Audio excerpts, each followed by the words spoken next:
Okay, in this video we're taking a look at the Diatone GT-R249 Plus. This is the second one in the series of 4 of the new GT-R series for 2019.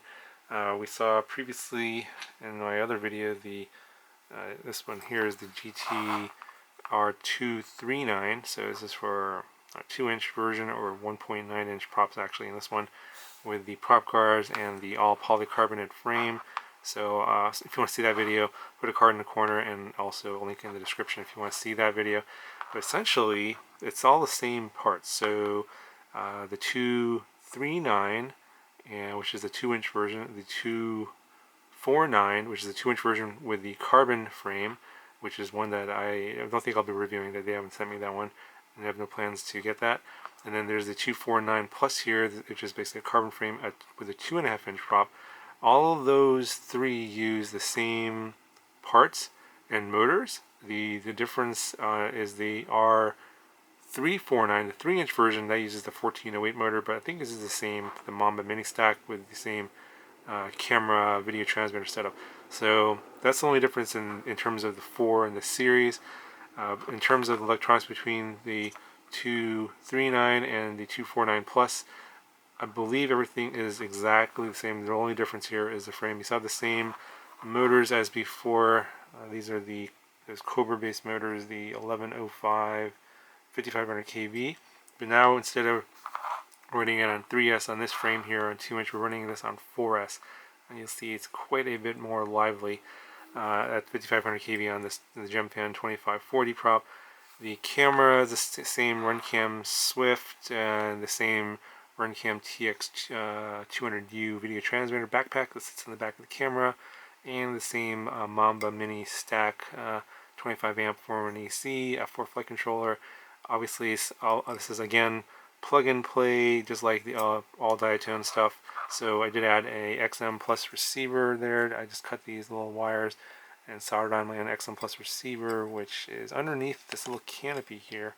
There it is, you can see it right there. And I just use 2 zip ties to zip tie the VTX antenna, the XM Plus receiver, to the bottom of the canopy, and then also use them for heat shrinking the XM Plus antennas, so they get a little place to basically hook up the antennas to. So I just kind of, there's a dual purpose there.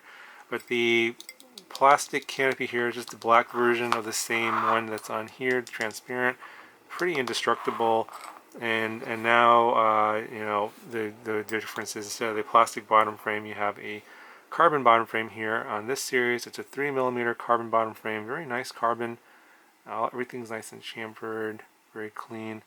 And at 3mm, and let's see what is the width of this. It's pretty. These are some pretty skinny arms. So we're coming at about 6mm on these width of these arms. So obviously they're going for less drag when flying it around, but I know that a lot of you guys are going to be concerned this is going to be very weak, and that's possibly quite true. I mean, here I'm trying to bend it. It's pretty stiff carbon.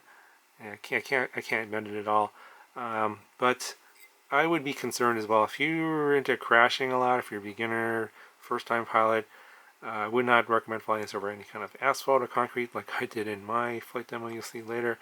I would stick with something like this, a little bit more indestructible with this polycarbonate frame. It's going to be more durable in crashes. I think that in a very hard crash onto concrete, one of these arms will probably break depending on how you crash. This polycarbonate probably won't break. And you have this little plastic piece that's going to protect the stack, although it's a little bit exposed here on the edges, so that could be an area of concern. But yeah, I would probably recommend this one for better pilots. That's maybe you're going to be flying, or you're going to be flying over grass or soccer field, something like that. That should be okay in terms of durability. But yeah, if you're going to be doing some big crashes onto asphalt or concrete, this frame probably, the way the arms are being so skinny and all that, I would be concerned that the frame won't last. But yeah, if you're a decent pilot, not going to crash too much, or if you know how to crash where you're not going to be crashing very hard, the frame probably should hold up for most minor crashes, I would think, okay, because it is still 3mm thick, but they are kind of skinny. but obviously you're going for, you know, less drag and also less weight. And this build here is actually fairly lightweight. So this is without the battery here, and we're coming in at 100. I'm sorry, not 100. 82.2 grams. The battery I flew with on 4S is this GMB 550, and with the battery together, just a little over 150 grams, 154 grams. So still, for a 2.5 inch setup on 4S, pretty lightweight. Now, with this particular model I got from Diatone, they had some pilots, I guess local pilots, tune this, and I didn't like the tune again. It had a lot of vibrations out of the box. Not sure where or how they tuned it. It just didn't make any sense.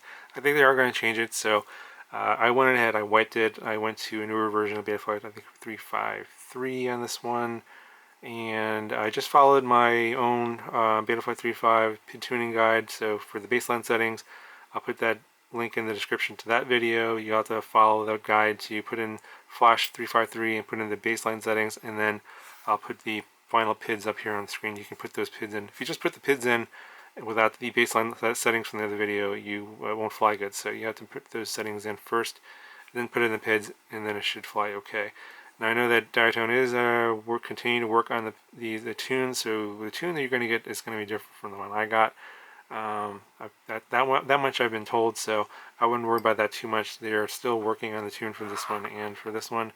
And I thought this one, after I tuned it, it flew okay. And I didn't do a lot of, I didn't do like a whole lot. I didn't spend a whole lot of time tuning this, so it wasn't a big deal for me to tune it. It's just that I was a little bit, I was just a little bit concerned that they had guys over there locally tuning it. They didn't seem like they understood what was involved in tuning, so that could be a bit of a concern. So I'll have to see what happens when people get their hands on this when it comes out of production, and see what kind of tune actually comes out. So I know that I'll be getting the 3-inch version of this with the 1408 motors.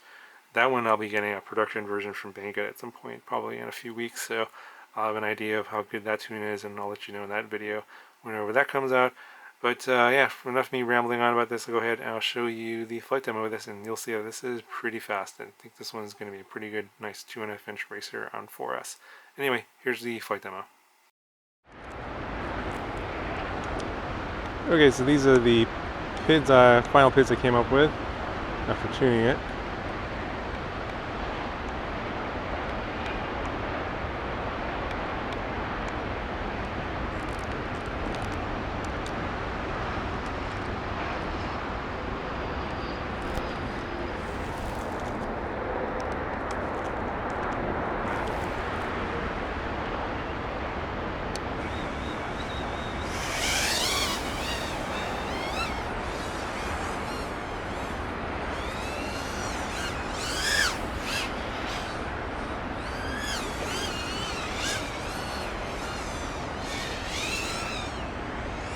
Pretty fast.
Oh, it's really windy right now. There's no problem with the wind, it's just kind of shaking in a little bit.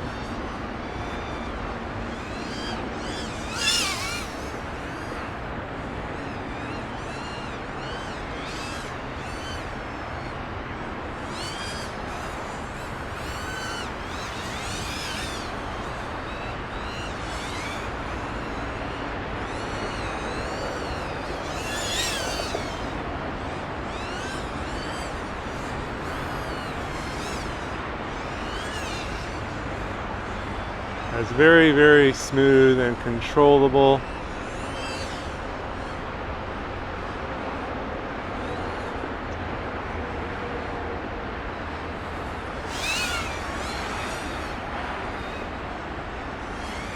I think this would make a pretty nice little 2.5-inch micro racer.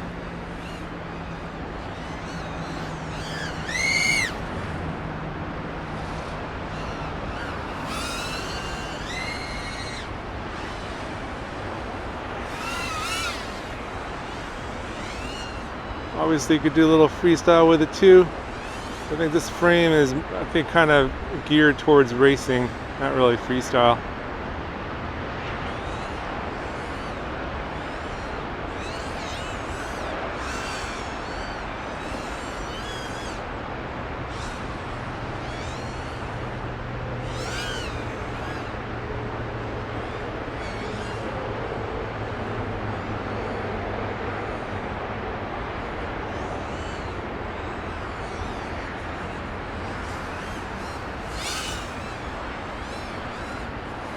You guys get the idea. This thing flies pretty good.